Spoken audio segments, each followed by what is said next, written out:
Today's episode is sponsored by Audible. Get a free audiobook of your choice and a free 30-day trial of Audible by going to audibletrial.com/United We Drink. Choose from nearly 500,000 options in Audible's extensive library and keep that audiobook forever. Yes, forever. If you decide you want to cancel your Audible membership before the trial is over, that audiobook is yours for life. Maybe you don't like the audiobook you selected. Guess what? Audible will swap it out for you for a different audiobook for free. Listen to your audiobook on any device of your choosing, iOS, Android, Sonos, Kindle. And when you switch a device, pick up right where you left off. Audible has got you covered. So go to audibletrial.com/United We Drink and get a free audiobook of your choice and keep it forever. The opinions and statements in this podcast do not represent those of the host's employers, coworkers, family, or imaginary friends. Now enjoy the show.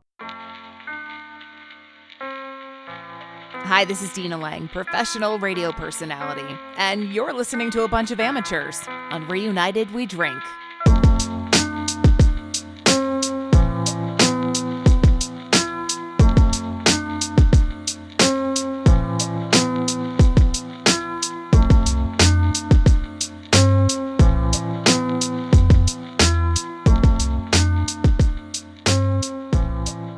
Hello, everyone, and welcome back to the restart, the reboot, the reanimation, the reuniting of United We Drink, right here on UnitedWeDrink.com, as well as Apple Podcasts, Spotify, Stitcher, Google Podcasts, and wherever fine podcasts are found.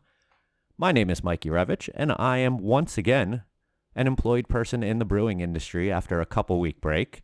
I am joined by my two co-conspirators of the show. First up is a man who will likely drive me to utter insanity by his constant posting of hard seltzer-related things on our Slack channel. And goddamn, he talks too much about seltzer. It's Phil Palmisano. You have to love me. That's why I'm here. I'm your seltzer insider. New shirt idea, Seltzer Insider. Also with us is a man who now has firing power over me and is a professional pizza taste tester. Here is Joel Codner. What's up, everybody? Glad you said that, Mike, because you're fired. Thank you. It's nice working with you. And a professional dog sitter, apparently. Yes. God damn it. My apologies. It'll be over in a second. The world? God willing. Well, first off, thank you, everybody who has been continuing to listen to the show. You made last episode, episode number 4, our most listened to first day show in the brief run of the show thus far. So thank you very much for everyone who has tuned in and shared it with friends and family. You gave us a retweet on Twitter or just told someone to listen to it. It's really appreciated, and we're just blown away by the support that we've gotten and the response that we've gotten from people talking to us about some of the topics. So it's great. Let's continue to have conversations about these topics all the time because they never do really stop. So that's a really important thing.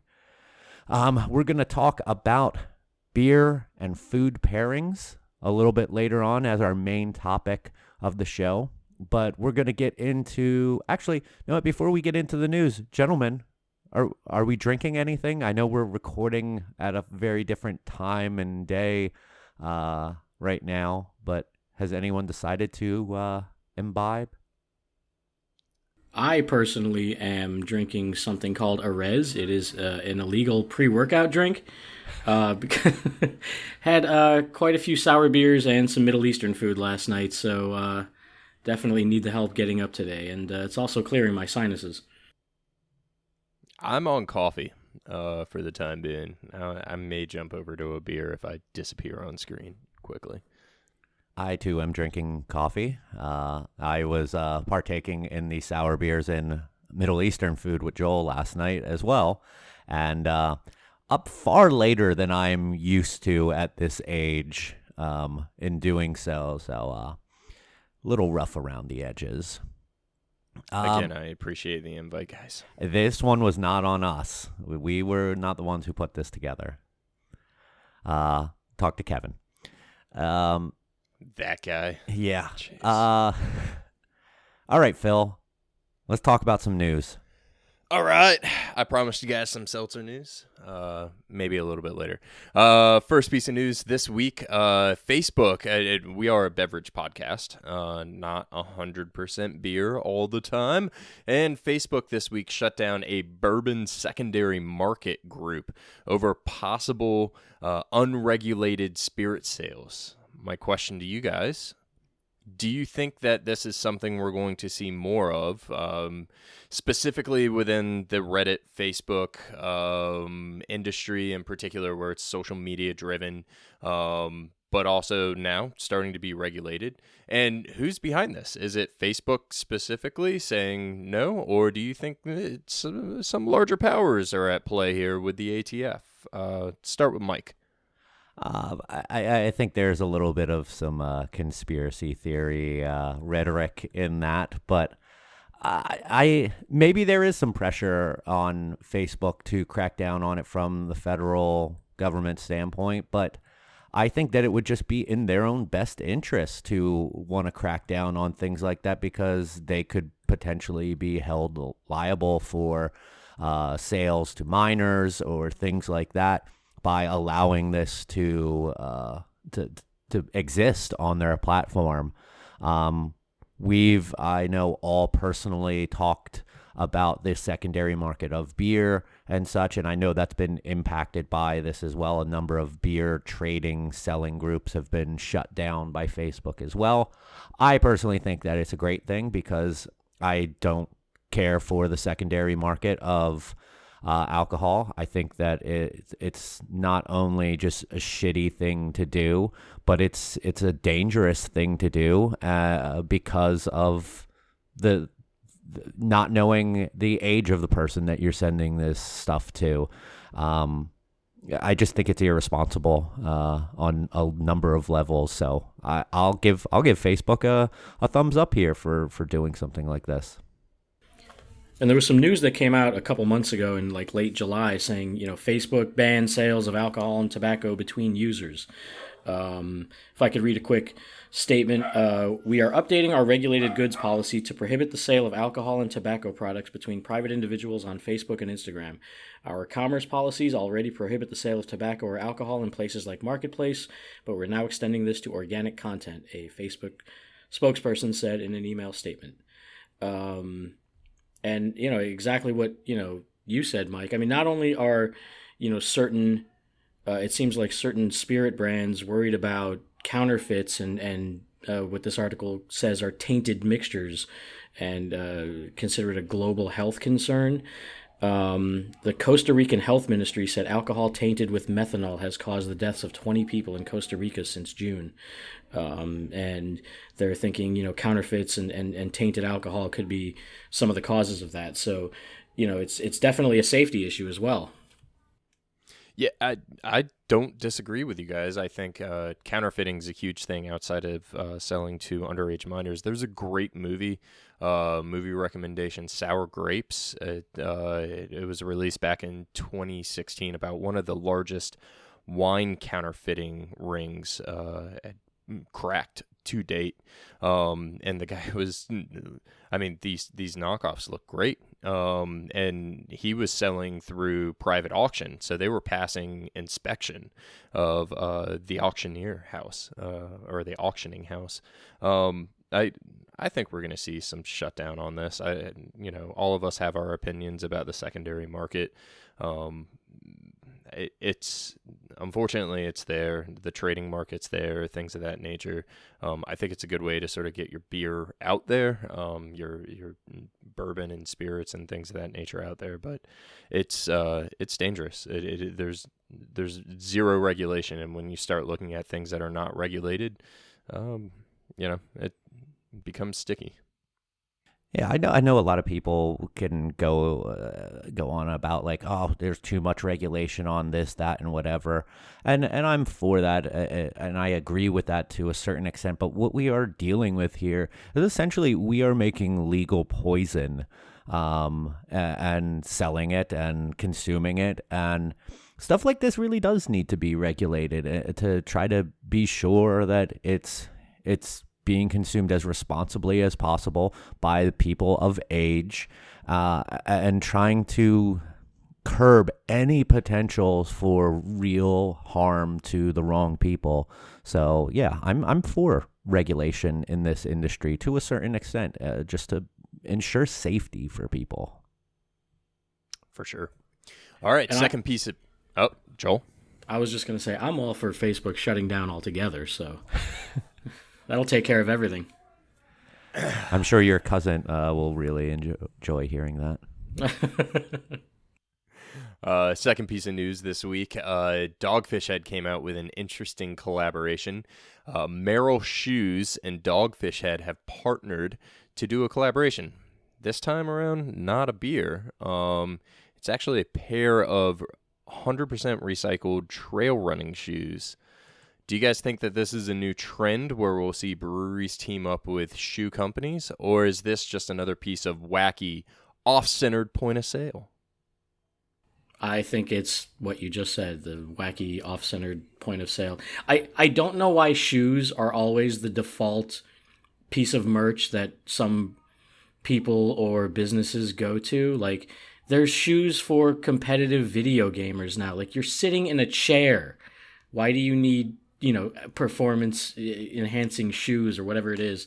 Like, I think these shoes look cool. I love Sequence. I love the design. I think it looks really cool. I'm all about ugly ass shoes. If you look in my closet, everything's like bright neon yellow and pink and orange. It's just ridiculous.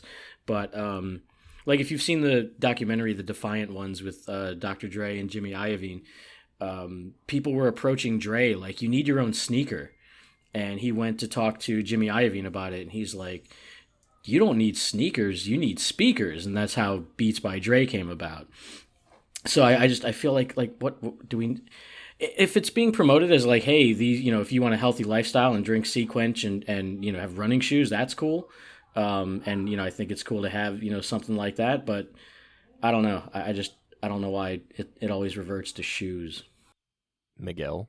I'm actually not familiar with this whole reverting to shoes as a piece of merchandise thing. Maybe I'm just out of the loop on that.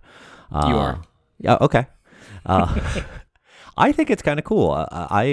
I love seeing breweries merchandising things that are not your typical things. I mean, how many bottle openers and koozies and T-shirts and all of that normal, typical swag do you really need?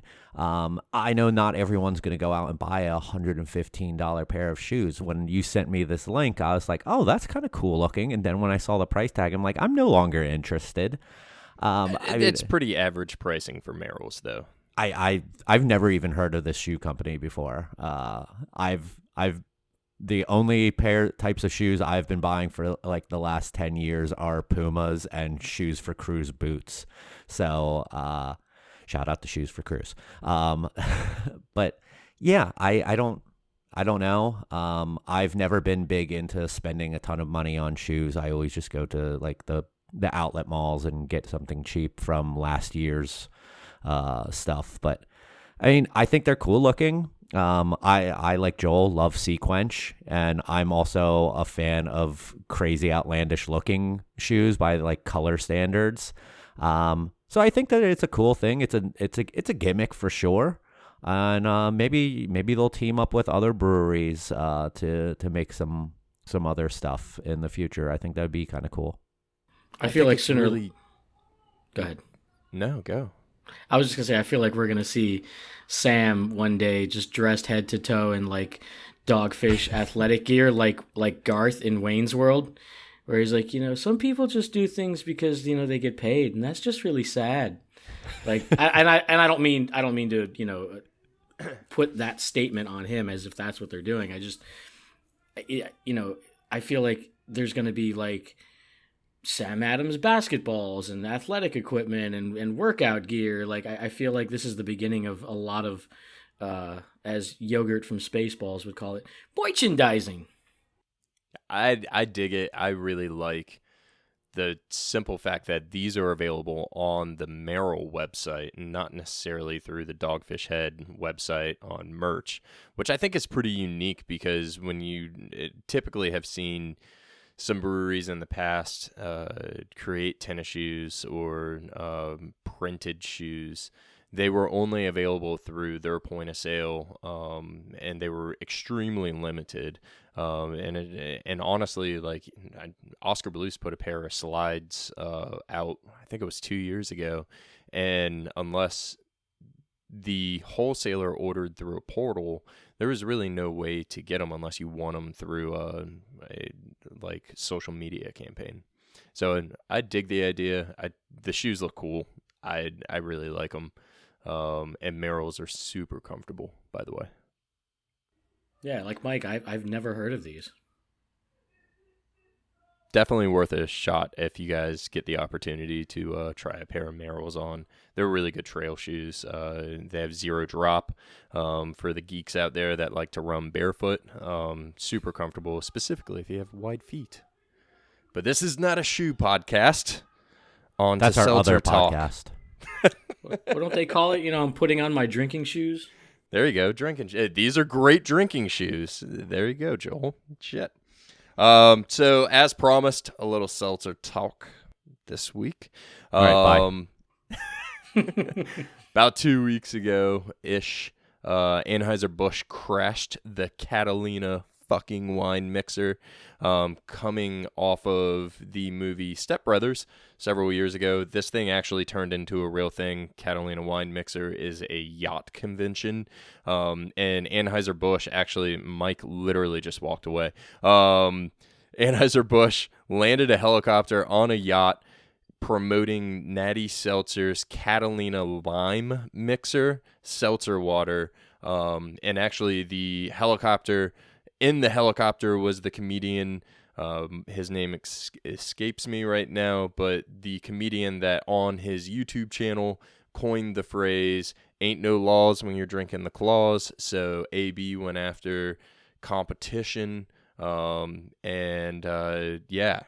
But that's really not all that AB's done. They're actually in their this past week was their national sales meeting, and they announced that a line extension of Bud Light will be putting out a seltzer as well. And in addition to that, a Bud Light Crisp, which is going to be directly competing with Miller Lite. What do you guys think about Anheuser-Busch and what they're trying to do right now? Mike, since you love seltzers, you can go first. While you were talking, I decided to walk away and grab a beer. Thanks. I don't know. Like this, I don't think that I will ever truly understand this segment. I've said this before, and I'll say it again. I don't deny what it is in the industry right now, that it's a driving force and that it's a very real thing. It just doesn't mean anything to me personally. I'll try them and I'll probably enjoy them from time to time, but it's never going to be my go-to thing. So I just have the hardest time grasping and staying interested in stuff like this. So it's like, I've heard so many people talking about this. There ain't no laws, and I've seen some of the videos, and it's like, it's a little funny video, whatever. But I don't know. This stuff is just tough for me to stay interested in. I've never seen Step Brothers, so I don't know what the hell anyone's talking about. Add it to your movie needs to see watching list. I know. Joel just doesn't like Will Ferrell comedies.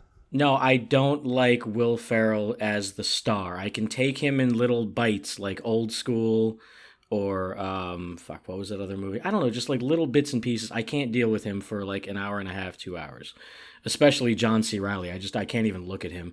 But Joel hates John C. Reilly. Hot take. I don't hate him. I just don't want to see him on a giant screen.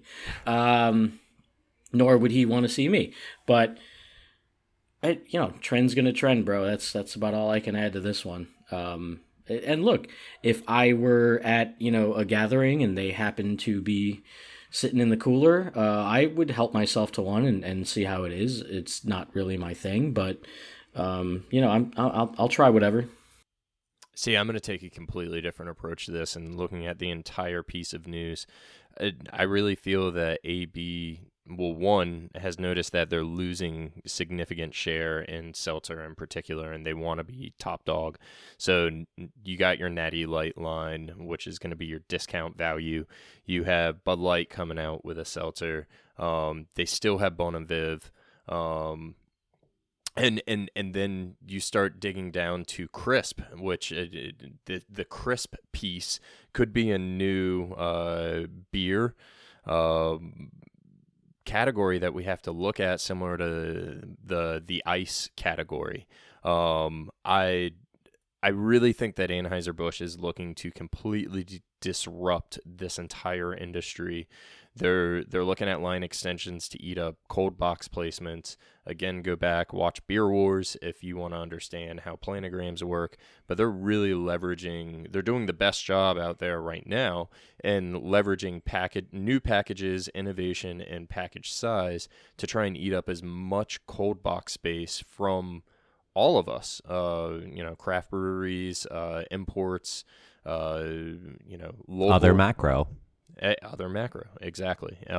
So when you look at it, I think because they're not top dog, and right now they're not even playing second fiddle because you have White Claw and Truly sort of leading that seltzer category. They're really trying to stake their claim for number 3, trying to push for that number 2, potentially number 1, but at the same time, they're just eating up cold box space. Do you think that there's also potential that they're just trying to destroy the segment?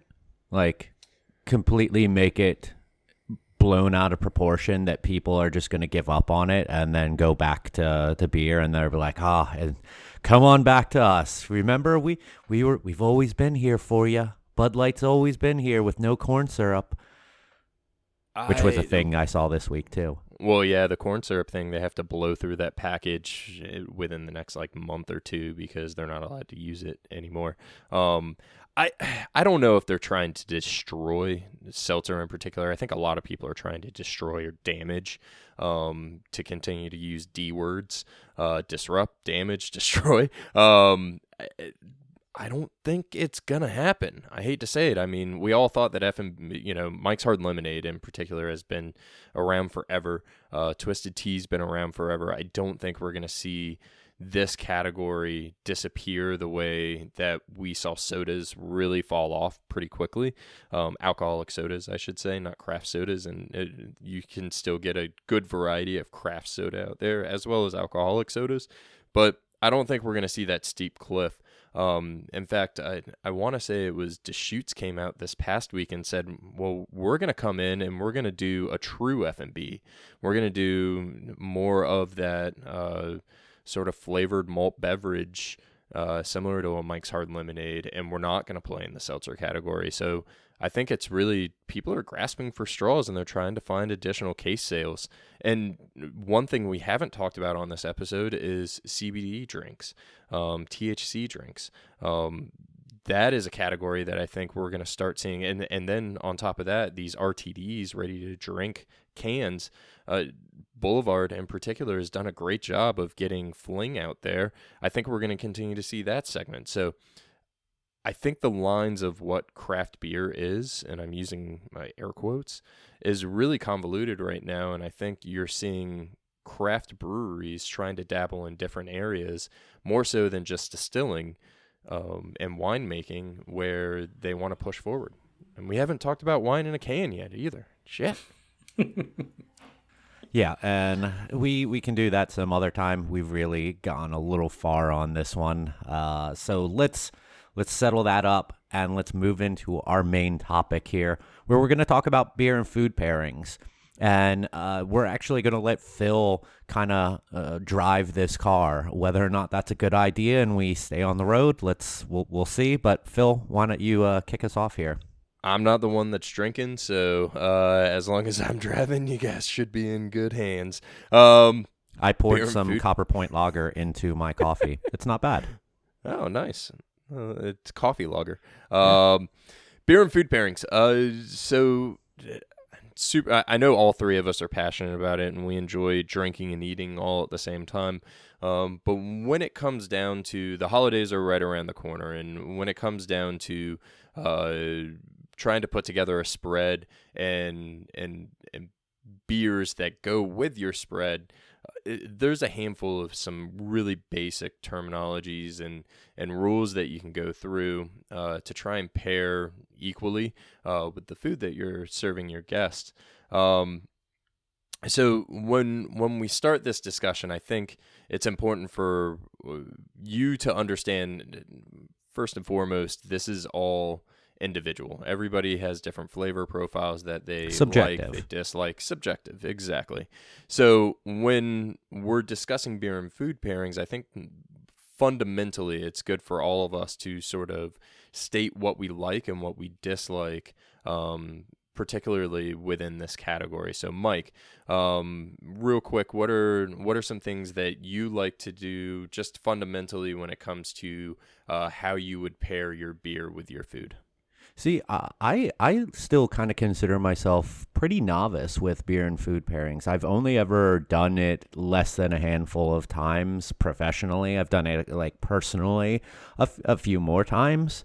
I still, to this day, have a hard time with doing contrasting flavors, which is very important because you can have contrasting flavors which work somewhat against one another, and you can have complementary flavors, which I think are a lot easier because putting something fruity with something also fruity is easy. But trying to match up something that is acidic or tart with something else can be a little difficult for me personally. I know some people do it very wonderfully. Our friend of the show, Kevin, over at Barrel of Monks, has been doing this now for a few years and has gotten really good at doing complementary and contrasting flavors in food pairings, especially thanks to their throwdowns that they do over there. So I tend to be a little more safe with my pairings and do a lot of complementary stuff, where I'm never really sure of myself when I want to try to be contrasting. Joel, looking at beer and food pairings sort of as cooking, because Mike, you brought up a great point there where when you're looking at pairing beer with food, you're looking at individual ingredients that sort of shine. So a flavor profile in particular in an IPA, or a flavor profile in a stout or a porter. And when you're looking at it, comparing or contrasting with the actual food, it fundamentally, when you strip everything down, you're looking at it as basically cooking or brewing. Joel, is there anything that you look at specifically when you're trying to pair beer with food? Brewpub brewing experience as well. Obviously, you're probably considering that when you're looking at your next beer with menu items. Absolutely, and when we're brewing something, we are looking for balance, and especially when it comes to pairing that beer and food, there are a lot of people who will tell you to sort of go by the three C's. Do the two things complement each other? Do they contrast each other, or can you sort of cut one of them with the other?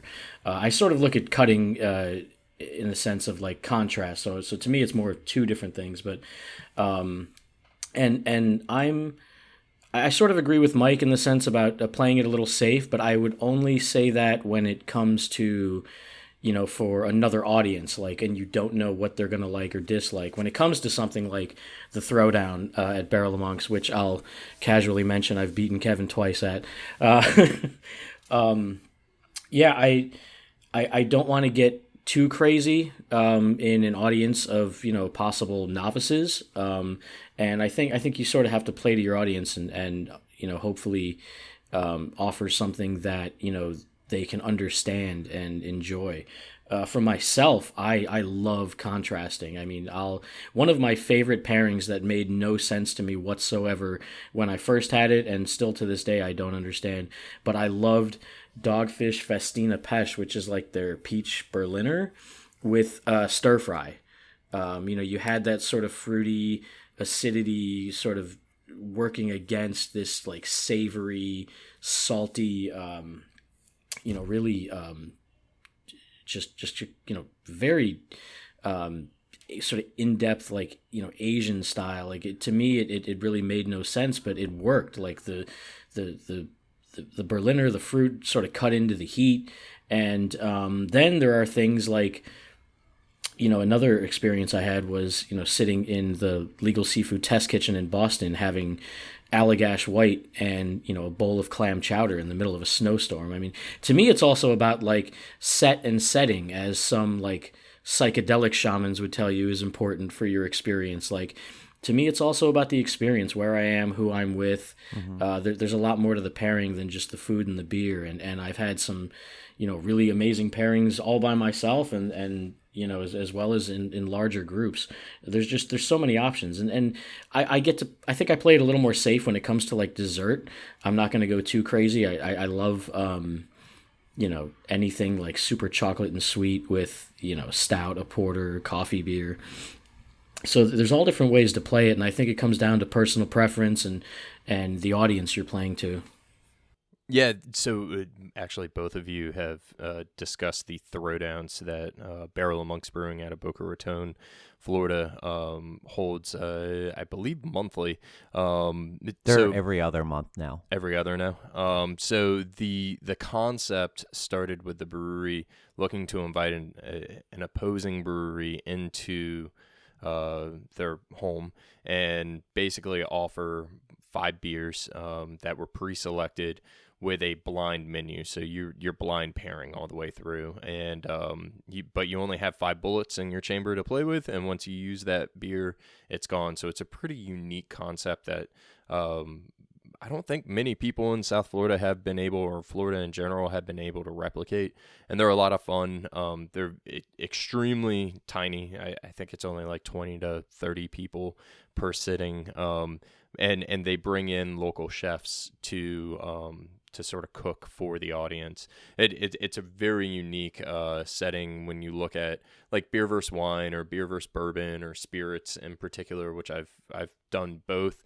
When you go beer versus beer and you start playing with multiple ingredients for each brewery, it's definitely a different experience. And I don't know many people that are disappointed from going from them. So something to, keep in mind if you are in Florida or South Florida in particular. Try and keep your eye open for those. Both of you talked about contrasting and basically complementing.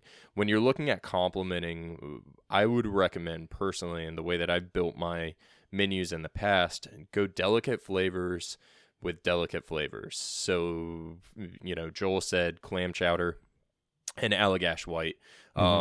Fish and wheat beer go great together.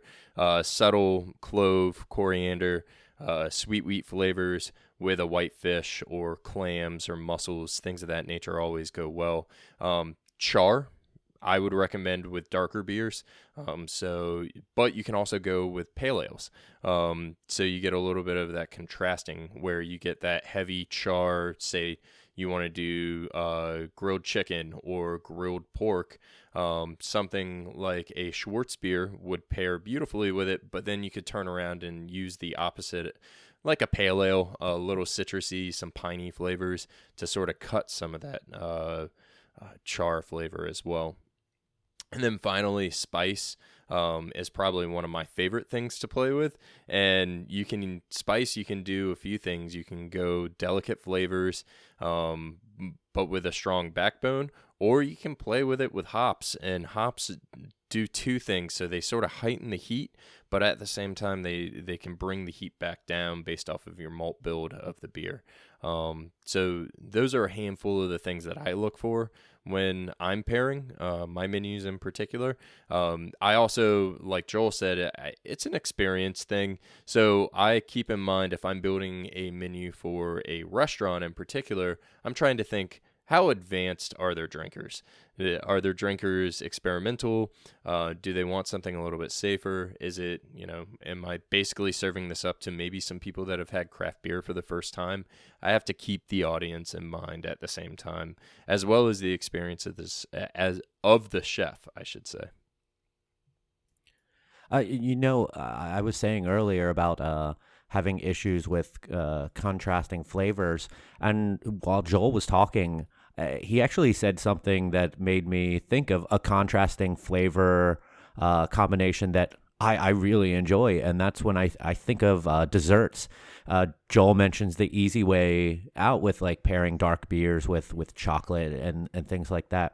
Fucking raspberry lambics, fruited lambics Oh, yes. with desserts are incredible, and they can work as a contrasting thing with the tartness of them and sweetness of your dessert that can help even those things out. So someone who might not like sweet stuff like me, adding some of that tartness makes it all a little better. And people who aren't into tart, that sweetness can help cover up some of the tartness. Like I remember having a lambic, like a framboise float, and I was like, this is one of the craziest things I've ever had, because I would have never thought of using a lambic in an ice cream float. But it works so great. I had a pairing at Savor in DC in 2011 that I still remember. It was Lost Abbey Red Poppy with some sort of white cheese or white cheesecake. It was unbelievable. And I had, that was very early on in my experience of, beer and food pairing. So that really blew me away. It Savors one of, if you have the opportunity to go to Savor at any point in time, Savor is hands down one of I would say it's the pinnacle beer and food pairing event in the United States. It's amazing to see the caliber of craft breweries that show up to it and are invited to it every year, but then in addition to that, the food, the selection, it's not overcrowded. One of my favorite events that I've had the pleasure of working, and one of my favorite events that I've had the pleasure to actually attend as a patron. It's a bucket list event for me. I've never been. I know, Joel, you've been there before, right? Oh, I mean, Which you one? were just saying it. Yeah. Savor. I'm the Yeah. only one who hasn't been out of the show. Yeah, and I think when you talk about beer and food, and I mean, Halloween's right around the corner. How many times are we going to see beer pairings with candy, beer pairings with all different sorts of different things? You can pair with coffee. You can pair with all, literally just about anything. I'm currently working on a beer pairing menu with cigars, and which is a new, unique experience for me that I haven't done in several years. But when I am going through and I'm trying to pair cigars with my portfolio of beer, I'm looking at pretty similar rules where you're looking at strength. So a light, delicate flavor or wrapper, like a Connecticut wrapper, with something a little bit more approachable. And then as you build heavier into your wrapper or your tobacco blends, you're looking at heavier beers, full-bodied with full-bodied beers, etc. Have you guys had any experience with pairing things other than food with beer? Yeah, we did a cigar and beer pairing last year at the brewery, and it was a big hit. I know nothing about cigars. I don't smoke them, but my boss did, so he really took the ball on that part of it. And, we had a really good time pairing up some food and beer with it. I did not partake in any of the cigars, so I couldn't report to you how that whole part of it went. But as far as the beer and food, it was great. I mean, we had it was very sort of Cuban themed. We had some Cuban pizza. We had, God, I'm trying to think of everything we had there. I did some sort of like a cortadito porter, which was really interesting. So, and everything, is from all accounts, as far as I know, everyone, really liked everything that we offered, and it was pretty well received. We should do it again. It was just one of those things that we haven't gotten back around to doing, but I know people really enjoyed it, and it was sort of a unique experience. You don't see a lot of those things. Mostly it's just beer and food dinners, events like that. So I think, and it's important to figure out pairing beers with all sorts of things, because beer is still so new to so many people. So many people don't know there's a craft brewery within 10 miles of their house. So, to introduce them to beer and, what we love so much, it helps to, ease them into it with, cigars or food or any of these other things that they enjoy, and really show them that there's a lot more to what they're normally used to. Like, what other things, like Phil, you were asking other things that you could pair beer with, like besides food. What else is there? I can't really think. Like, do you pair it with a round of golf? Like, you see, this porter really goes well with the fifth hole and the dog leg that goes off to the left here. Like, I don't. What other things were you thinking of? Well, I mean, you could do cigars, you could do herbs. You could pair, different beers with herbs. When you look at tea, you could compare it. Fuck you. Hey, it's coffee too. Yeah. When you said food, I guess I lumped all consumables into that. So Okay. that's what I was a little confused by. Strains I remember of someone. marijuana. I feel like I've seen something like that before. I'm Like sure. someone I- in California did. You know what I pair with that? Everything in the house. But you could literally pair beer with just about anything when you look at experience. So if you're looking at experience as the whole, and Mike, I'm sorry for not venturing outside, but breakfast pairings are something that I'm really curious. And Goose Island just did a breakfast pairing with Run the Jewels in particular. So not only were they pairing beers with music, but they were pairing beers with breakfast foods, and every course played a little bit differently. Really like that. I think that when you have that intangible variable of experience, there's so much that you can do with it. Music pairings are a lot of fun. Not saying that that's going to change your palate by any particular reason or not, but it's. I think that there's some different things that people can do. The cigar thing was unique. The cannabis thing I've seen a handful of times. Overall, Joel, it's about experience. I think so. Yeah. Joel, what would you pair with Avengers Endgame? Oh, that's a 3-hour movie, so maybe I'm going low ABV on this one to keep it going. I don't know. Dogfish. Well, yeah, has that been done? Beer and slightly movie mighty. pairing? If not, it should be. I mean, get some. I don't know what would be like a southern sort of. I don't know, like what could you pair with Roadhouse? Southern pecan. We'll have to work on this, Joel. If Florida you steal our cracker. idea, we're going to come after you. I remember someone years ago. It was I can't remember his name, but he was on Twitter and he ran an independent bookstore or something, and he was doing like beer and book pairings. I don't think it's like an event where everybody sits down and reads a book and drinks a beer together, but I think it was more of like a suggestion. And like we said, it's experience and it's set in a setting. I mean, you can, there's a really good Chuck Palahniuk book about his time in Portland and all the crazy stuff that goes on in there. And you could pair some sort of Portland beer with that, sort of get a feel for the city and the region and what they offer there. I mean, there's all kinds of things you can do. Some of it may seem more gimmicky than others, but there's lots of different things you can do. You can also mix and match. So one of the coolest events that I've done was a beer bourbon pairing with a menu, and obviously, you sip, you smell, then you take a bite, and then you go back and you try the other. But combining the flavors of the bourbon with the bourbon or scotch, because I've done scotch as well, that was a little bit more in your face. But comparing the bourbon with the actual beers was a lot of fun too, because you got different flavor profiles if you took a sip of bourbon and then took a sip of beer and then took a bite off of the plate.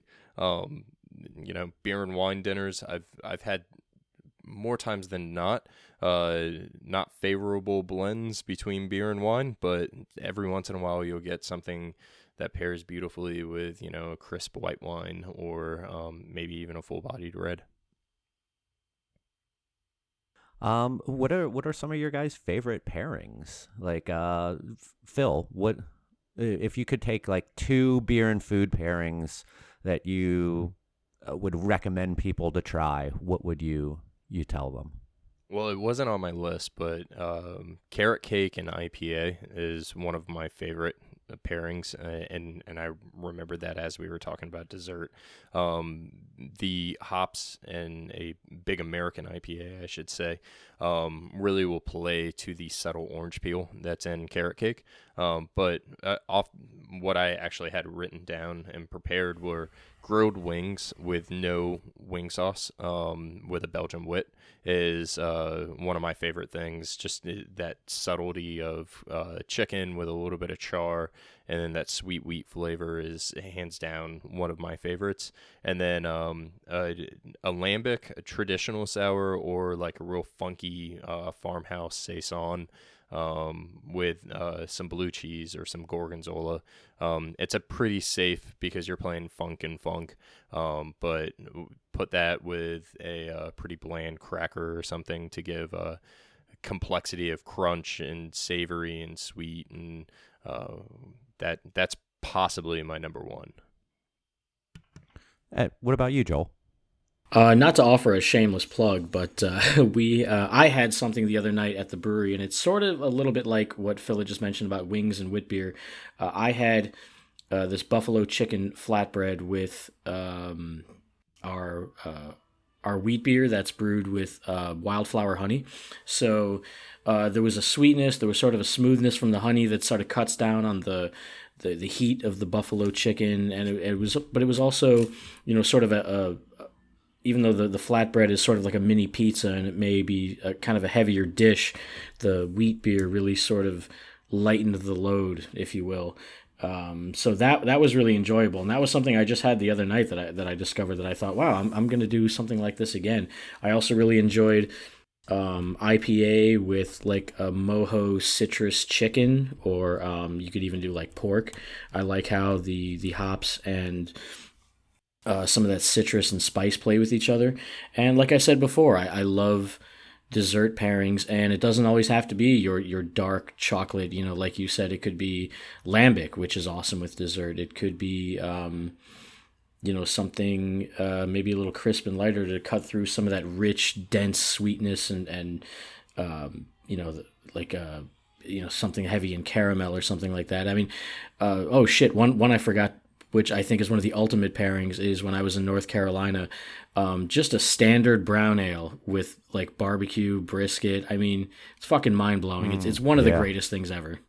Yeah, if you eat barbecue and you don't drink a brown ale with it, you're doing it wrong. In my opinion. You're really missing out. For me, one of the first beer pairing type attempts I made was probably close to a decade ago, where I had some friends over and I did a 4-course meal with different pairings for each course. And the hit of the entire thing was something that I actually got out of the Best of American Beer and Food book by Lucy Saunders.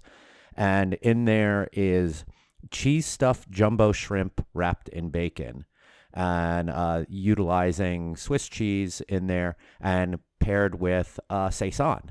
This was actually a recipe and pairing done by someone from Omegang, and they of course recommend hennepin with it, but really any mildly funky farmhouse saison. It was just a great pairing, and I couldn't recommend that more. I also love big, malty, rich beers with braised meats. The one that specifically comes to my mind is a brewery that I used to work for. We did a beer dinner, and we had a wild boar ragu and noodles with our Scotch ale, so that rich maltiness and a slight bit of smoke pairing with the gaminess and just like the melt in your mouth texture of that meat was incredible, and I still think about that to this day. I have no idea how to make it myself, but it's going to be one of those pairings that I'll always remember. So, speaking of books, are there any recommended resources that you guys utilize for beer suggested pairings or menu pairings? Mike, you mentioned one, so take it. Like I said, it's called The Best of American Beer and Food, Pairing and Cooking with Craft Beer by Lucy Saunders. It is put out by Brewers Publication, the same Brewers Association publisher that you see a lot of books coming out from. It is a, like I said, probably 10-year-old book. What's the copyright on it? I don't see it offhand. Oh, 2007, I think it is. But yeah, this was the first beer and food book that I ever personally had. There's a good 15 to 20 pages in Tasting Beer, which I have right in front of me, and this is one of the older editions, so I don't know if it's been updated to include more on beer and food pairing, but there are a lot of great graphs, visuals, charts to look at, talking about balancing, talking about contrasting, commonalities between beer and food, staging a beer dinner. I mean, it's, for as short as the section is, it is a great resource. I mean, it really gives the basics. It's very sort of hands-on in the sense it's very easy to look through and understand. I know Mike tried reaching out to Garrett Oliver and Julia Hers because they both have books on the subject. Obviously, I think most people know about Garrett's The Brewmaster's Table. I don't have that one, but I think I saw it at your house, Mike, a while back. I do have have that, it, right? Yeah. Mm-hmm. Didn't he autograph it? Yeah. Cool. Then there's Beer Pairing by Julia Hers. Yeah, and that's newer. I think that came out within the last year or so. Or 2015. No. Sorry, yeah. And I guess we tried to reach out to and the Brewmaster's Table, I want to say, is 2005. So, we wanted to hear from them and find out if they plan to update any of these with newer editions to sort of account for new styles that have appeared since the books have come out. Didn't get a response in time for the recording, but hopefully we do. It would be really interesting to see how they pair certain fruited sours, New England style IPAs, pastry stouts, things of that nature. And I'm sure a lot of the fun... Yeah, and I'm sure a lot of the fundamentals apply. I'm certain you could get away with New England IPA with, whatever you would pair IPA with, although you may want to consider that there's, much less bitterness. Yeah. I think you should definitely check out craftbeer.com. Utilize some free resources. Pinterest, believe it or not, nobody's an expert in this. Like we said, it's all subjective. There's some great things on Pinterest if you're looking for pairings or suggestions. And then possibly one of my favorite books is He Said Beer, She Said Wine. Really entertaining read. Sam Caugione and I forget her name, are co-authors. Definitely an entertaining read. Something that's quick. It gets down to the basics of wine pairing as well as beer pairing. So you get sort of 2 for 1 with He Said Beer, She Said Wine. Marnie Old is the other author. Anything else that you guys want to add into this conversation before we finish up here? I don't know, but it's making me hungry and thirsty, damn it. It is almost lunchtime. Yeah. Well, in that case, I think it's time to head into last calls here, where we each get a little bit of time to voice our opinion and kind of take the soapbox on talking about something. Whoa, hold up. Last call? What happened to the Q&A session? Well, we're actually still taking questions to do Q&A, but we're moving the Q&A part of the show. Not exactly sure when this is going to start up, but we're going to start doing some little mini episodes for off weeks. And we're going to have the Q&A there so that we can devote a little more time to our main topics for each of the main shows and can give more time to the Q&As without really getting in the way. So be on the lookout for that. We don't know exactly when we're going to start offering that, but we are compiling all of your questions and we are going to answer them. And we'll have some other fun stuff on off weeks. So stay tuned to us and find out when that's going to start. I love But it. More time to talk about seltzer news. we might have to not have you on the mini episodes. uh, I still yeah. want that Phil Palmisano hard seltzer shirt that you designed.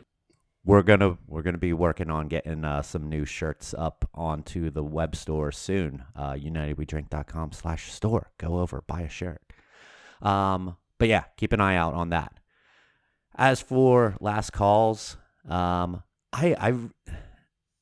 start things off here, and I've been really conflicted as to what to talk about because there is so much going on in this past week within our industry and within our world, and I could rant about so many different things that went on, but instead of that, I feel like we all as people need to just kind of take a step back. I think Joel kind of talked about this, I think on the first episode a little bit on his last call. Let's just kind of take a step back and look at what is going on. And let's not jump down each other's throats so quickly because something on the surface might initially upset us or piss us off.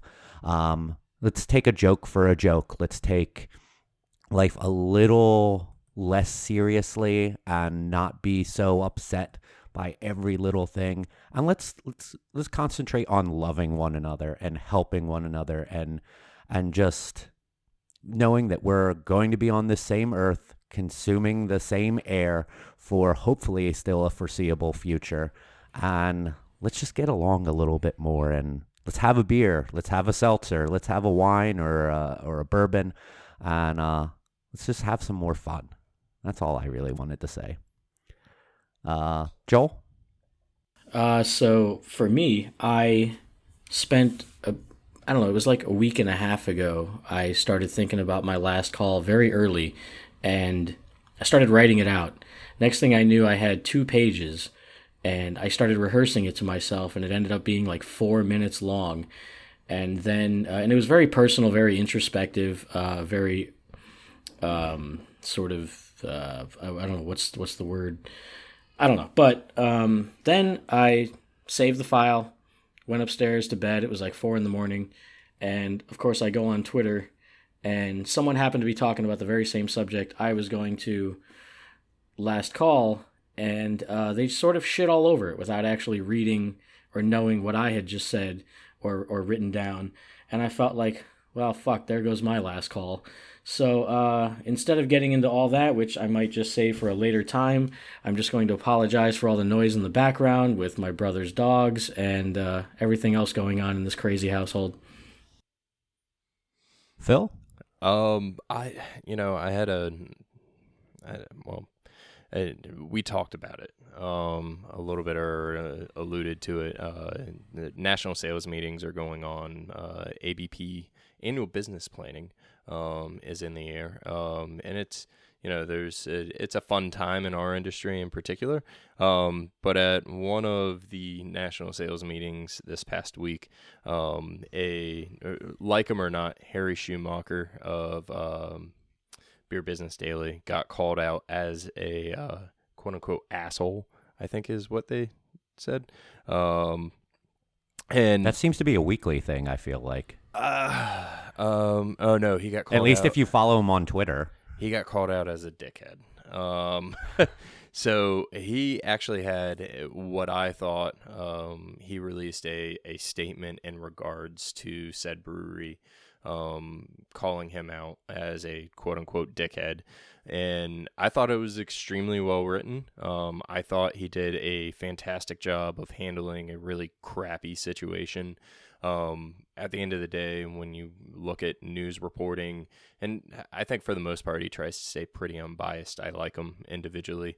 When it comes down to reporters and things of that nature, of course, people are not going to see eye to eye with him. But at the same time, Mike, it goes back to your last call. I think we all need to just take a step back every once in a while and stop taking things so personally. So good for you, Harry. Cheers. If I was in the same bar as you, I would buy you a beer. I thought you handled it extremely professionally. All right. Time to do some plugs in here. Phil, do you want to plug anything? My MySpace page, no one has liked me yet, so I still only have one friend. It's MySpace Dos Beer Egos. Outside of that, you can find me on LinkedIn. Joel? West Palm Brewery and Wine Vault. That's where you will find myself and Mike now. So come hang with us. And after this episode drops, we will have just brewed a collaboration. Today's Sunday, tomorrow Monday, we are going down to Wynwood Brewing for a big brewery collab benefiting Bahamas Relief. So I'm excited about that. I'm excited to finally get out of the brew house and mingle it up with some other brewers and make some cool shit for a good cause. Yeah, definitely. Sorry, and I'm Florida, D-U-H, brewer on Instagram and Twitter. Yeah, I'm looking forward to doing that as well. And I'm very happy and excited to be working with Joel at West Palm Brewery. You can follow me at Mike Loves Beer on Instagram and Twitter. The show you can follow on Twitter at United We Drink, Instagram at United We Drink Pod. We're also on Facebook, facebook.com/United We Drink. You can listen to the podcast either on our website, unitedwedrink.com, or on any of the major streaming services such as Apple Podcasts, Spotify, Stitcher, Google Podcasts, iHeartRadio, all of those fun things. As I mentioned earlier, you can buy a shirt, sticker, button, whether that be the logo or the Jacuzzi Mead design or some new designs that we'll have coming out soon. Go to unitedwedrink.com/store. Really helps out, supports the show. Next episode, we're going to be talking about beer and health. A little bit of a continuation of work-life balance can be put into there, mental health, physical health. I think that this could be a really interesting show that we'll be getting into. Keep on sending any of your questions that you have for the Q&A over to us. You can do it on the contact form at our website, or you can tweet at us or DM us or wherever we're available, and we'll add that into our queue and hopefully answer that on a future mini episode. I think that's all of the plugs that I needed to get in there. Thank you, everyone, once again for joining us. We'll catch you next time. Say it, guys. Cheers. I'll say it.